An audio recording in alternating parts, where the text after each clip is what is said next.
कुंभमेळ्याच्या पार्श्वभूमीवर संत महंतांची महत्त्वाची बैठक पार पडली आहे। ध्वजारोहणाला अवघे 2 महिने शिल्लक असताना कामांच्या संत गतीवर संतांनी नाराजी व्यक्त केली आहे।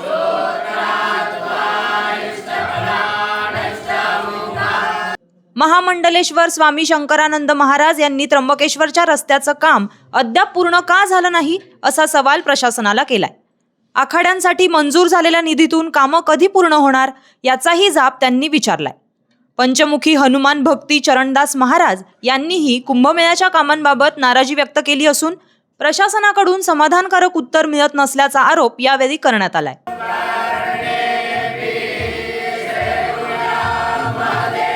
तंत्र कौशल्याचार्य मयूरजी यांनीही कामांच्या गतीवर नाराजी व्यक्त केली आहे। या बैठकीला महापौर हिमगौरी आहेर आडके, उपमहापौर विलास शिंदे यांच्यासह प्रशासन आणि संत महंत उपस्थित होते। प्रकाश धुर्वे, आपलं नाशिक।